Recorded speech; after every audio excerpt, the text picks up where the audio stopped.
कहानी की शुरुआत में हम सीधे समय के पीछे 1962 में पहुंचते हैं, जहां समुद्र की लहरों पर एक शानदार इटालियन क्रूज शिप एंटोनिया ग्राजा शान से तैर रहा है। ये जहाज सिर्फ सफर का जरिया नहीं, बल्कि पानी पर तैरता हुआ एक आलीशान महल है, जिस पर 600 यात्री अपनी जिंदगी के बेहतरीन पलों का आनंद लेते हुए न्यूयॉर्क की ओर बढ़ रहे हैं। जहाज का माहौल किसी बड़े उत्सव जैसा है। चारों तरफ खुशियाँ, हंसी ठिठोली और रोशनी। अमीर लोग हाथों में शैंपेन लिए एक दूसरे से मिलते हुए। हर कोना चमचमाते झूमरों और खूबसूरत सजावट से भरा हुआ है। किसी को यकीन ही नहीं हो रहा कि इतना शानदार नजारा हकीकत है। ये रात हर किसी के लिए बेहद खास है, लेकिन कोई नहीं जानता कि यही रात उनकी जिंदगी की आखिरी और सबसे दर्दनाक रात बनने वाली है, क्योंकि खुशियों के शोर के पीछे मौत दबे पांव चुपचाप उनकी तरफ बढ़ रही है। तभी दृश्य बदलता है और हमें डेक के बाहरी हिस्से में एक अनजान हाथ दिखाई देता है। एक शख्स खामोशी से इंजन रूम के पास लगे एक हाइड्रोलिक लीवर को पूरी ताकत से खींच देता है। जैसे ही वो लीवर खींचता है,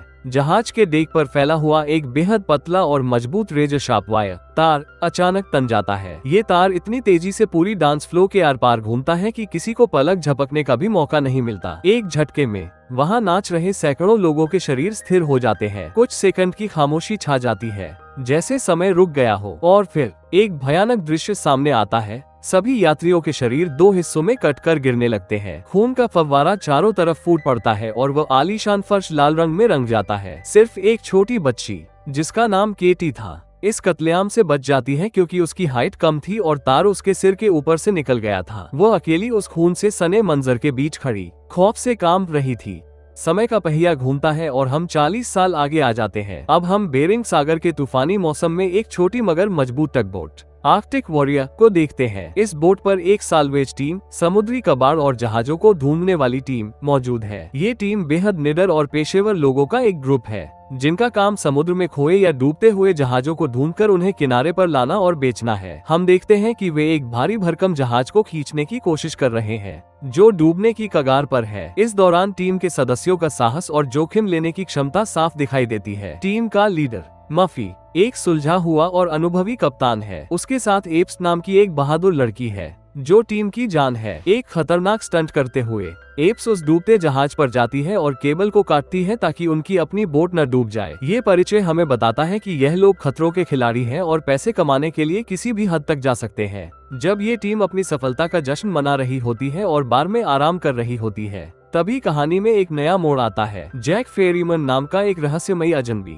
जो खुद को एक वेदर सर्विस का पायलट बताता है, उनके पास आता है। जैक की आंखों में एक अजीब सी चमक और बातों में गहरा रहस्य था। वो टीम के लीडर मफी को कुछ धुंधली तस्वीरें दिखाता है और दावा करता है कि उसने अलास्का के तट से दूर एक वीरान इलाके में एक बहुत बड़े जहाज को लावारिस हालत में तैरते हुए देखा है। वो उन्हें बताता है कि अंतर्राष्ट्रीय समुद्री कानूनों के अनुसार अगर कोई जहाज लावारिस है, तो उसे जो भी ढूंढेगा, जहाज और उसका सारा सामान उसी का होगा। जैक को शक है कि यह वही मशहूर एंटोनिया ग्राजा हो सकता है जो 40 साल पहले गायब हो गया था। इस खबर ने पूरी टीम में बिजली सी दौड़ा दी। एक ऐसा जहाज जो दशकों से गायब है और जिस पर बेशकीमती खजाना हो सकता है, ये लालच उनके लिए मना करना नामुमकिन बना देता है। जैक की बातों और बेशुमार दौलत के लालच में आकर पूरी टीम अपने अगले मिशन के लिए तैयार हो जाती है। वे जैक को अपने साथ लेकर आर्कटिक वॉरियर पर सवार होकर उस अनजान दिशा की ओर निकल पड़ते हैं। सफर लंबा और कठिन था। जैसे जैसे वे उस लोकेशन के करीब पहुँचते हैं, समुद्र का मौसम और भी ज्यादा खराब और डरावना होने लगता है। चारों तरफ घना कोहरा छाया हुआ था और राडार भी ठीक से काम नहीं कर रहा था। तभी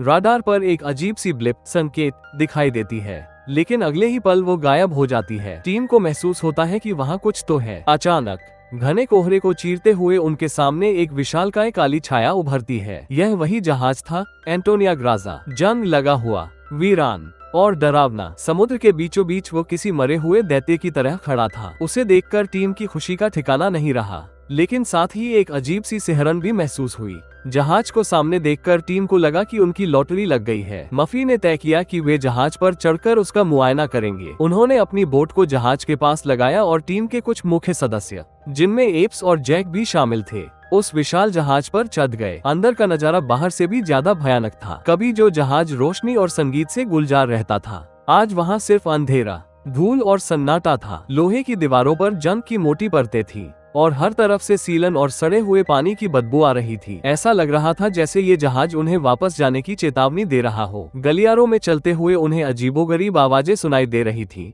जैसे कोई दूर कहीं रो रहा हो या लोहे से लोहा टकरा रहा हो। जहाज पूरी तरह से एक कब्रगाह में तब्दील हो चुका था। फिर भी अमीर बनने के सपने ने उनकी आंखों पर पट्टी बांध रखी थी और वे खतरे को नजरअंदाज करते हुए आगे बढ़ते रहे। जहाज की जांच के दौरान टीम अलग अलग हिस्सों में बिखर गई। वे जहाज के ढांचे और मशीनरी को समझने की कोशिश कर रहे थे। तभी अचानक एक हादसा हुआ। टीम का एक सदस्य एक कमजोर और सड़े हुए फर्श पर पैर रखता है और फर्श टूट जाता है। वो नीचे गिरने ही वाला होता है कि मफी और एप्स उसे समय रहते पकड़ लेते हैं। जब वे उसे ऊपर खींच रहे होते हैं, तब एप्स की नजर नीचे के अंधेरे में पड़ती है। वहाँ उसे एक छोटी बच्ची खड़ी दिखाई देती है, जो उसे एकटक देख रही थी। यह वही बच्ची थी, केटी, जो 1962 में उस कत्लेआम में बच गई थी। लेकिन हैरानी की बात यह थी कि 40 साल गुजरने के बाद भी उसकी उम्र में कोई बदलाव नहीं आया था। वो वैसी ही थी। एप्स को अपनी आंखों पर विश्वास नहीं हुआ। उसे लगा शायद यह उसका वहम है, लेकिन यह उस जहाज पर मौजूद रूहानी ताकतों का पहला स्पष्ट संकेत था कि वे वहां अकेले नहीं हैं।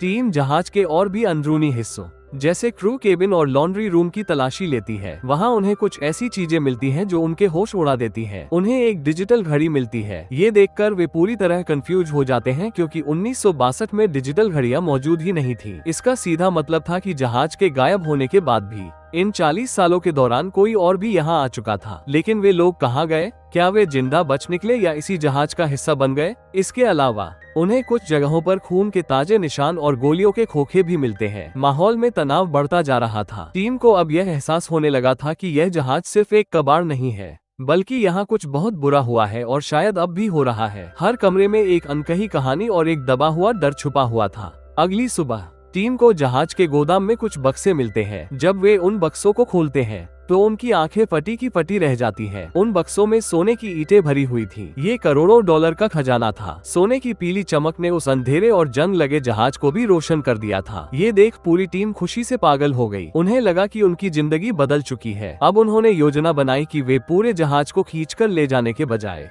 सिर्फ इस सोने को अपनी बोट पर ला देंगे और यहाँ से निकल जाएंगे। इस दौलत ने उनके बीच के आपसी भरोसे को भी थोड़ा डगमगा दिया था। हर किसी की आंखों में सिर्फ वो सोना था। उन्हें इस बात की परवाह नहीं थी कि यह सोना यहाँ कैसे आया या इसका असली मालिक कौन था। लालच ने उनके दिमाग पर कब्जा कर लिया था और यही लालच उनकी बर्बादी का कारण बनने वाला था। सोना मिलने की खुशी ज्यादा देर नहीं टिक पाए। जब टीम के कुछ लोग अपनी टग बोट आर्कटिक वॉरियर को स्टॉर्ट करने की कोशिश कर रहे थे ताकि वे सोने को शिफ्ट कर सके, तभी एक भयानक हादसा हुआ। किसी ने जानबूझकर बोट के प्रोपेन टैंक और वाल्व के साथ छेड़छाड़ की थी। जैसे ही इंजन स्टार्ट हुआ, एक जोरदार धमाका हुआ। आग की लपटें आसमान छूने लगी और देखते ही देखते उनकी एकमात्र उम्मीद, उनकी बोट, पूरी तरह तबाह हो गई। इस धमाके में टीम का एक साथी मारा गया और बाकी लोग बुरी तरह घायल हो गए। अब वे समुद्र के बीचों बीच उस भूतिया जहाज एंटोनिया ग्राजा पर फंस चुके थे। उनके पास भागने का कोई रास्ता नहीं था, कोई मदद नहीं थी और खाने पीने का सामान भी खत्म हो रहा था। अब ये साफ हो गया था कि टीम में कोई गद्दार है या फिर जहाज पर कोई ऐसी शक्ति है जो उन्हें यहाँ से जिंदा वापस नहीं जाने देना चाहती।